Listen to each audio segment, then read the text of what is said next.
মানুষের ক্ষতিকর কোনো প্রসাধনী সামগ্রী উৎপাদন বা বাজারজাত করা যাবে না বলে জানিয়েছেন ভোক্তা অধিকার সংরক্ষণ অধিদপ্তরের মহাপরিচালক আলিম আক্তার খান। সকালে কারওয়ান বাজারে অধিদপ্তর মিলনায়তনে আয়োজিত প্রসাধনী পণ্য বিষয়ক এক গোলটেবিল বৈঠকে তিনি আরও বলেন, লাভ নয়, সেবাকে লক্ষ্য হিসেবে নিতে হবে উৎপাদনকারী প্রতিষ্ঠানগুলোকে। বলেন, সম্ভাবনাময় এই বাজারে বিশ্বমানের প্রসাধনী সামগ্রী উৎপাদন করে দেশের চাহিদা মেটানোর পাশাপাশি রপ্তানি করতে পারলে বৈদেশিক মুদ্রা অর্জন সম্ভব হবে।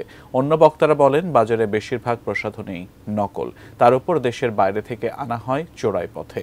ভোক্তার সচেতনতার পাশাপাশি আইনিভাবে অভিযোগ দায়ের করলে মানহীন পণ্য বিক্রয় প্রতিরোধ সম্ভব।